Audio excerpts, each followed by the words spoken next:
మనం సేవకులకి అధికమైన పీటలు వేస్తున్నాము, ప్రభువును మాత్రం పట్టించుకోవట్లేదు. చూడండి, అందుకే నీ కళ్ళెదట ఎంత గొప్ప దైవజనులు ఉన్నారో వారందరికంటే యేసుప్రభే గొప్పోడు.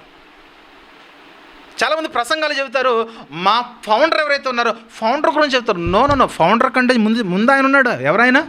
నీ ఫౌండర్ ఆధారపడిన ఆయన ఉన్నాడు. ఎవరైనా? యేసుప్రభు. నీ ఫౌండర్ని, నీ చైర్మన్ని, నీ సంఘ స్థాపకుడిని, నీ డినామినేషన్ స్థాపకుడు ఎవరైతే ఉన్నారో వారిని కూడా రక్షించిన ఆయన ఒక ఆయన ఉన్నాడు. వాళ్ళ కొరకు కూడా రక్తం కాల్చిన ఒక ఆయన ఉన్నాడు, ఆయన యేసుప్రభు వారు. అందుకే ప్రసంగాలు నాయన కొద్దిసేపు వాకింగ్ చెప్పిన ఆయన అంటే వీళ్ళ గురించి చెప్తూ ఉంటారు చాలామంది. భక్తి సింగ్ గారి గురించి, ఏసన్న గారి గురించి, లూథరన్ సంఘాలు లూథర్ గారి గురించి, మెథడిస్ట్ సంఘాలు వాళ్ళ గురించి, జాన్ వెస్లీ గురించి మంచి పరిచర్య చేశారు, కాదనట్లేదు. మంచి పరిచర్య చేశారు, వెరీ గుడ్, మంచి పరిచర్య చేశారు. వారి యొక్క ఫలాలు ఈరోజు అనుభవిస్తుంది సంఘం, క్రైస్తవ సంఘం. కానీ వీళ్ళందరి మీద అధికారం ఒక ఆయన ఉన్నాడు, ఆయన యేసుప్రభు వారు.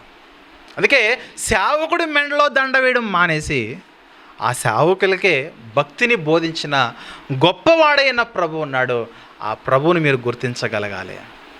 10 నిమిషాల సమయం ఉంటే, 10 నిమిషాల సమయం ఉంటే, అంటే సేవకుడి గురించి చెప్పొచ్చు అని కాదు, 10 నిమిషాల సమయం ఉంటే 10 సెకండ్లు మాత్రమే సేవకుడి గురించి, రిమైనింగ్ అంతా కూడా దేవుడి గురించి చెప్పాలి.